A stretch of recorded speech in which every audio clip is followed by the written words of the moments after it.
It's evaluate, but re-evaluate. Okay. The name of our speech is Evaluate, but Reevaluate. Please join me in welcoming Gita Padapru. Thank you.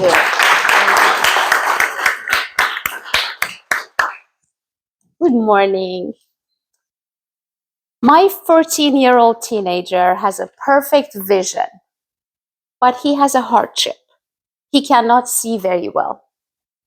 He has a big poof of hair that comes right about here. He cannot see whiteboard very well. He's a good tennis player. He cannot see the ball coming to him either.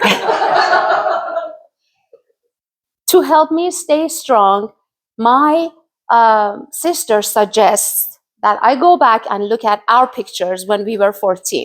It helps. He believes he looks better with that hair. But how much of his daily hardship is because of his belief? He is a good kid. He has good grades, athletic, and recently he has started asking good questions such as, how do I improve in life? So universally, attention span is decreasing. And if you have a teenager, a teenage son's attention span to his mother is less than a monocellular algae's attention span to its mother. So when they ask a question, you have no time to think. You have 10 seconds to finish the message. I asked him to give me time to think about it so that I could condense all of my life lessons and all of the advices in one and be more efficient. So what do I tell him?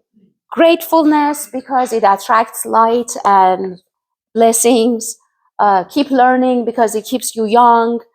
Take a public speaking class. Kindness, because it saves the world. Make good choices, blah, blah, blah. And how about evaluate? Pick a trend. Pick something at a time sounds okay, but re-evaluate yourself. Because how much of his hardship is because of the belief that he made and he started for himself. Soon after this question, I happened to go to Hawaii with a classmate. I went to an all-girls, very religious high school in Iran. So we wore those long, weird hijabs, face not covered, but until we got to school. So they were all politicians and senators' daughters. They wanted a very good academic program for their children, so they hired the best teachers. We were not religious, but my parents were in academia, so they thought it's a good idea to send me there. Good thing is that kids are not aware of those social differences, social levels, financial differences. So we all formed very innocent, valuable friendships.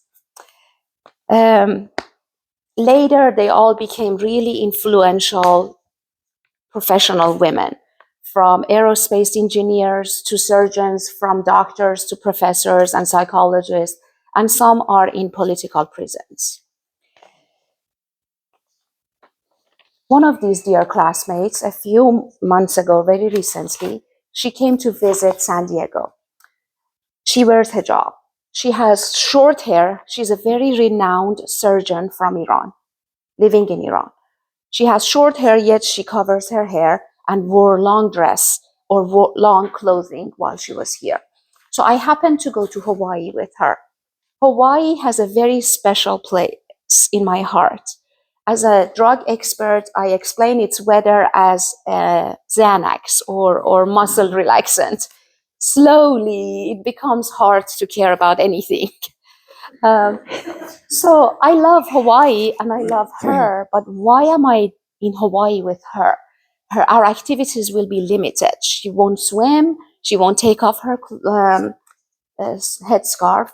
So I kept thinking about, why am I here with her? Until we took that hike down from the road to the beach.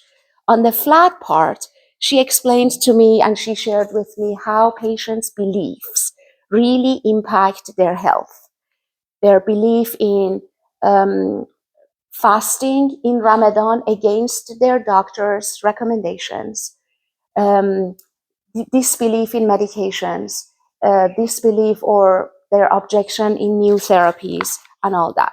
And then she said something interesting. She said they practice the beliefs of several generations ago. They don't wear the clothing of the generations ago, yet they practice their beliefs every day.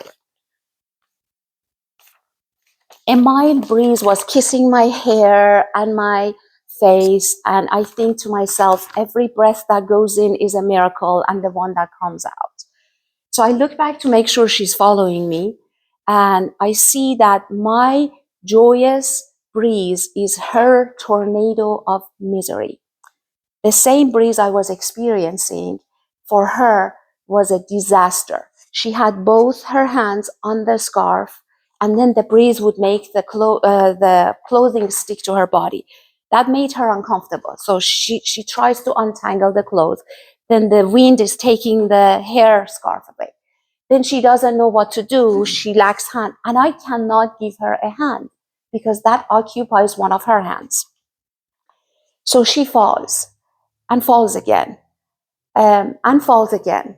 So she did not see the view. She did not enjoy the view. And to her, it was not a great experience. That made me thinking, how many of my life tornadoes have been a Hawaiian breeze to somebody else? I was right next to her, but our experiences were completely different. Some we call them values, some we call them faith, belief, the way I see life. Even my life experiences make me do this. Whether it's parenting, relationship, health, beliefs, etc. Forming those beliefs are okay, but more importantly, let's reevaluate them and let go of those that do not serve us any longer. So my winning answer, I found the winning answer to my son's question. It was, it's okay to pick a belief, but keep reevaluating to make sure it still serves you and your life obstacles is not because of that. So until my son considers reevaluating himself, keep me about the hair situation, keep me in your thoughts and prayers. Thank you.